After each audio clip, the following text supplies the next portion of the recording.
Je voudrais vous partager une lecture du pain quotidien en introduction au chant. Charles Spurgeon s'est plu à prêcher au sujet des richesses d'Ésaïe 49,16 qui dit que Dieu nous grave sur ses mains. Il précise ceci: un tel passage mérite que l'on prêche à son sujet des centaines de fois. La pensée qu'il exprime ici est si précieuse que nous pourrions nous la repasser en esprit à maintes reprises. Spurgeon établit un merveilleux lien entre cette promesse que le Seigneur a faite à son peuple, les Israélites, et Jésus, le Fils de Dieu, mourant à notre place. Spurgeon a demandé ceci: « Quelles sont ces blessures dans tes mains ?» Le soldat s'est servi d'un clou qu'il a enfoncé à l'aide d'un marteau. Jésus devait être cloué au bois afin que son peuple puisse être véritablement gravé sur ses mains. Comme le Seigneur avait promis de graver son peuple sur ses mains, Jésus a étendu les bras sur la croix, recevant les clous dans ses mains afin de nous libérer de nos péchés. Quand nous sommes tentés de penser que Dieu nous a oubliés, il nous suffit de regarder ses mains pour nous remémorer sa promesse. À notre attention, il a marqué ses mains de manière indélébile. C'est à ce point qu'il nous aime.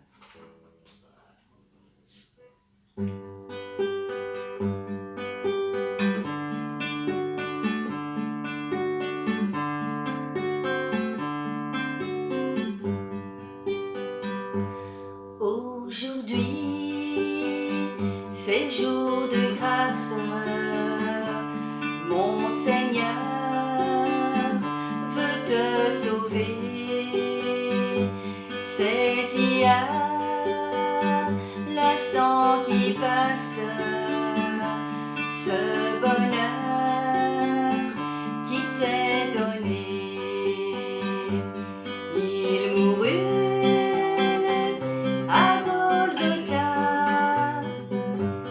il mourut pour toi et moi. Il mourut à Golgotha, il mourut pour toi et moi. Ce Jésus qui te pardonne tes péchés, il a porté. Ce Jésus qui te transforme, il bannit ton noir passé. Il mourut à Golgotha, il mourut pour toi et moi. Il mourut à Golgotha, il mourut pour toi et moi. Aujourd'hui, Jésus te guérit de tes maux, il s'est chargé. Aujourd'hui, Jésus te bénit par la foi, sois libéré. Il mourut à Golgotha, il mourut pour toi et moi. Il mourut à Golgotha, il mourut pour toi et moi.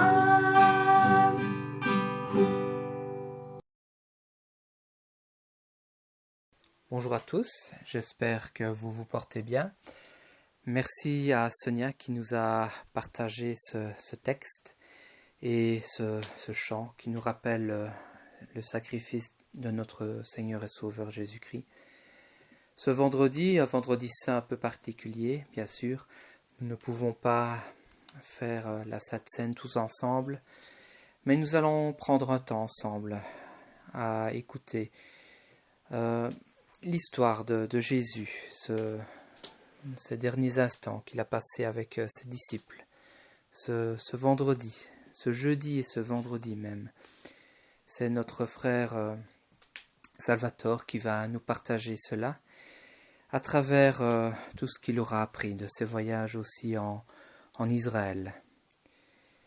Nous allons aussi prendre aussi un temps après avec des chants que nous pouvons chanter chacun chez soi, en famille, seul parfois pour ceux qui ne peuvent être accompagnés. Mais en tout cas, nous pouvons louer notre Seigneur là où nous sommes.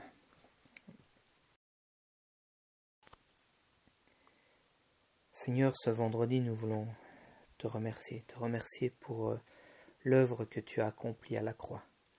Nous voulons nous rappeler de ces moments que tu as passés avec tes disciples, avec ceux qui t'étaient proches. Ces moments où tu as souffert, seul aussi, abandonné des tiens. Ces moments où tu as pu démontrer ton amour, démontrer le plus grand amour. Ce moment où le Père a perdu un fils, où le Père n'a pas pu regarder son fils. Ce moment où toi tu t'es senti seul. Seigneur, merci parce que tu es allé jusqu'au bout. Tu n'es pas comme nous. Tu n'es pas comme notre ancien nous. Parce que tu veux que nous te ressemblions. Seigneur, merci de nous accompagner pendant ces moments où nous sommes éloignés les uns des autres, comme l'apôtre Paul à son époque, à l'époque où il était en prison. Nous pouvons parler plus facilement les uns avec les autres. Lui était loin, et il fallait des jours pour que ces nouvelles arrivent. Seigneur, nous pouvons nous appeler, nous pouvons nous écouter, nous parler en direct, et nous te remercions pour cela.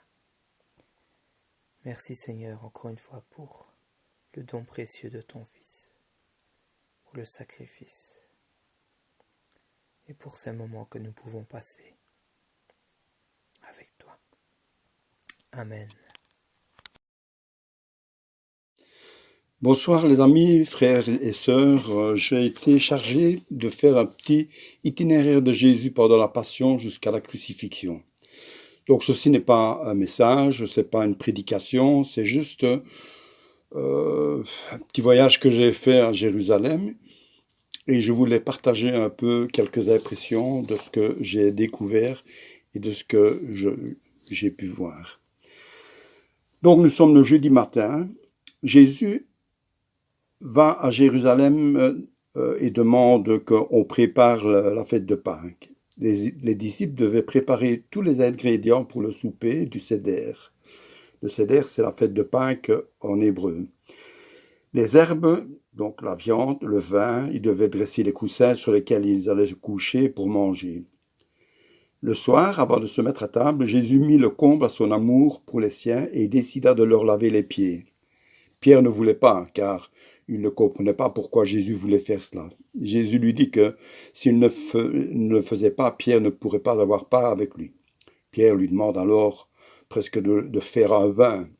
Les autres disciples n'ont pas demandé leur reste, ils ont accepté que leur maître leur fasse ce geste de participation.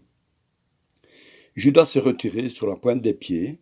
Les autres ont pensé qu'il allait faire une commission pour Jésus. Nous sommes maintenant le jeudi soir. Mais pour les Juifs, il s'agit déjà de vendredi, puisque dans la Genèse, il était écrit qu'il y eut un soir et il y eut un matin, jour 1. Donc quand on parle des journées, il faut un peu décaler, c'est comme ça qu'on peut comprendre que certaines choses dans le Nouveau Testament. Donc jeudi soir, Jésus prend son repas avec les autres disciples, il partage le pain, matzot, pain sans levain. Il prend la coupe réservée à Élie et la fait passer parmi les disciples qui ne comprennent pas, car cette coupe, personne ne la buvait. La tradition juive, et c'est toujours d'actualité, veut que l'on laisse la porte ouverte et une place à table pour le prophète Élie. Donc une assiette et une coupe. Jésus a fait ce geste de prendre la coupe d'Élie pour montrer qu'il est plus grand que le prophète. Lorsque le Seder, donc la Pâque, est terminée, comme à chaque fois, Jésus chante avec ses disciples. Donc on voit ça dans Marc 16, 26. Ces chants sont appelés Hallel, de Alléluia, loué soit Dieu. Il s'agit des psaumes 113 à 118. Jésus va de la chambre haute, au mont Sion, vers le jardin des Oliviers, Gethsémani, qui veut dire pressoir à huile en passant par le Cédron. C'est dans ce jardin que l'on peut encore visiter que Jésus a agonisé alors qu'il avait demandé à ses disciples de prier avec lui. L'angoisse était telle que des perles de sang ont marqué son visage. Dans ce jardin, il y avait beaucoup de monde, puisque des personnes venant des quatre coins du monde pour fêter la Pessah étaient là, et les gens formaient des groupes, et même il y en avait qui dormaient à la belle étoile. Il faisait chaud. C'est pour cela que Judas a indiqué aux soldats celui qu'il devait arrêter. Lorsque les soldats et les gardes du Sanhédrin se sont saisis de Jésus, ils l'ont conduit chez Anne, le grand prêtre, qui n'était plus en fonction, mais était resté très influent. Et là, ils ont condamné Jésus et l'ont ligoté. Anne a envoyé Jésus lié chez Caïphe, son gendre. C'est là que le Sanhédrin s'est réuni pour condamner Jésus. Le Sanhédrin ne pouvait pas normalement porter de condamnation, car pour cela il aurait fallu que tous les membres soient présents. Il faisait normalement le Sanhédrin, c'était la réunion de la Rada, si vous voulez, mais ça devait se faire pendant la journée. Mais comme c'était la nuit, ils ont voulu le faire dans la précipitation. Ils n'ont pas pu condamner Jésus pendant la journée car il y avait trop de monde, alors ils l'ont fait de nuit, à l'insu des autres membres du Sanhédrin et du peuple. C'est dans la cour de ce palais que se passe le reniement de Pierre. Anne a envoyé Jésus chez Pilate qui apprend que Jésus est galiléen et que c'est du ressort de Hérode. Il l'envoie donc chez Hérode dans son palais. Les restes du palais sont encore visibles à la porte de Jaffa. C'est la tour de David. Hérode ne savait quoi faire de Jésus et l'a envoyé chez Pilate, qui représentait l'empereur et l'autorité occupante. Ça, c'était pendant la nuit, donc maintenant nous sommes le vendredi matin, assez tôt. Hérode et Pilate n'entretenaient pas de bonnes relations. Hérode avait été nommé roi de pacotille par Rome, car il avait de l'animosité envers Pilate. Pilate, en recevant de nouveau Jésus, s'est dit que Hérode reconnaissait enfin son autorité de gouverneur romain de la Palestine. Cela a été bénéfique puisque les deux hommes sont devenus amis d'ennemis qu'ils étaient. Jésus a fait un miracle. Pilate logeait dans la forteresse Antonia. Cette forteresse n'existe plus, il reste des vestiges dans la rue Via Dolorosa. Pilate était venu à Jérusalem pour qu'il y ait une présence militaire romaine pendant la fête. Cela l'embêtait de très fort de venir à Jérusalem. Et puis, il se plaisait bien dans son palais de gouverneur à Césarée, sur la mer Méditerranée. Lorsqu'il reçoit Jésus le matin tôt, il pense que cela va aller vite car il n'y a vraiment pas de vraie condamnation. Jésus était un homme qui n'avait rien fait, si ce n'est de se prendre pour Dieu. Pour Pilate, c'était juste une querelle religieuse. Pilate voulait faire plaisir aux Juifs et il fait flageller Jésus. Donc le fouet était fait de lanières avec des petites boules de plomb. Pour avoir encore un peu d'estime des Juifs, il commence un interrogatoire.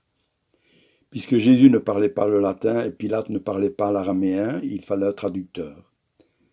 Et pendant l'entretien de Jésus avec Pilate et son traducteur, les soldats qui étaient présents jouaient à un jeu Et ce jeu était dessiné plutôt sur une pierre que l'on peut encore voir dans les restes de la forteresse Antonia. Et ce jeu la pierre plutôt, s'appelle Lithostrotos, et en hébreu Gabata. On peut voir ça dans Jean 19, 13, le mot Gabata. Le vainqueur de la partie avait le droit de choisir et de nommer quelqu'un roi de la journée, comme lors de la galette des rois. Jésus vient d'affirmer qu'il était roi, alors le roi était tout trouvé. Le soldat l'a fait asseoir sur un siège comme si c'était un trône, lui a mis une baguette dans les mains, son sceptre, puis, pour finir, il lui a mis une couronne tressée d'épines sur la tête. Les soldats ont alors commencé les moqueries, les crachats et les soufflets. Les pharisiens et tous les religieux ont alors demandé la mort de Jésus par crucifixion. La croix était constituée de 2 pièces, une verticale, qui s'appelait plutôt le stipes, et l'autre horizontale, le patibulum, dont on a fait un trou au centre pour compléter la croix. Le condamné était attaché normalement sur cette poutre, puis élevé pour être fixé sur le stipes. Les soldats ont alors pris la lourde poutre de bois, appelée patibulum, et l'ont chargée sur Jésus. C'est ainsi qu'ils ont commencé le long cortège qui allait de la tour Antonia jusqu'au Golgotha, en passant par la porte de Damas, qui existe toujours.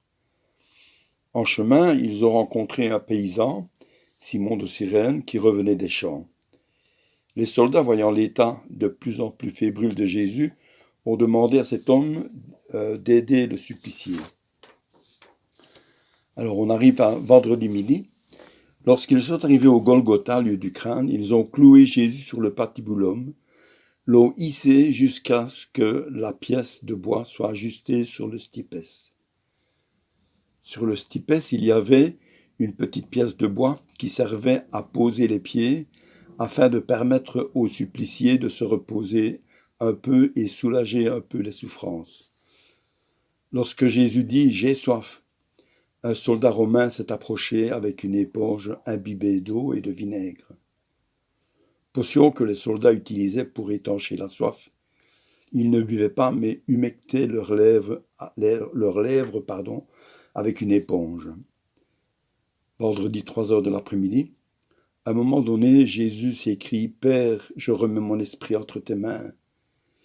Jésus expira et rendit l'esprit. Le Père, dans sa douleur, venait de perdre son Fils et l'a manifesté en déchirant le voile du temple, qui s'est déchiré de haut en bas, montrant ainsi son cœur ouvert à tous. On a descendu Jésus de la croix et on l'a emmené dans le tombeau de Joseph d'Arimathée, qui était un parent de Jésus, et qui a demandé en vitesse l'autorisation pour ensevelir le corps avant l'heure du Shabbat. Ayant reçu l'autorisation, il a couché le corps dans la tombe qui s'était faite tailler dans la roche pour sa sépulture. Les pharisiens et les religieux, se rappelant que Jésus avait parlé de résurrection, demandèrent que l'on veuille bien garder la tombe pendant 3 jours. Ils ont même poussé jusqu'à faire sceller la pierre qui était devant l'ouverture de la tombe. Ce sceau était en fait un piquet de fer que l'on avait enchâssé dans la pierre lorsque la pierre qui fermait le tombeau était positionnée. On peut encore voir ce morceau qui est resté dans le mur. Après cela, bien tristement, tout le monde s'en est retourné, avec la tristesse dans le cœur, mais avec l'espoir de venir rendre les derniers hommages à Jésus en l'embaumant après le Shabbat. Mais ceci est une autre histoire.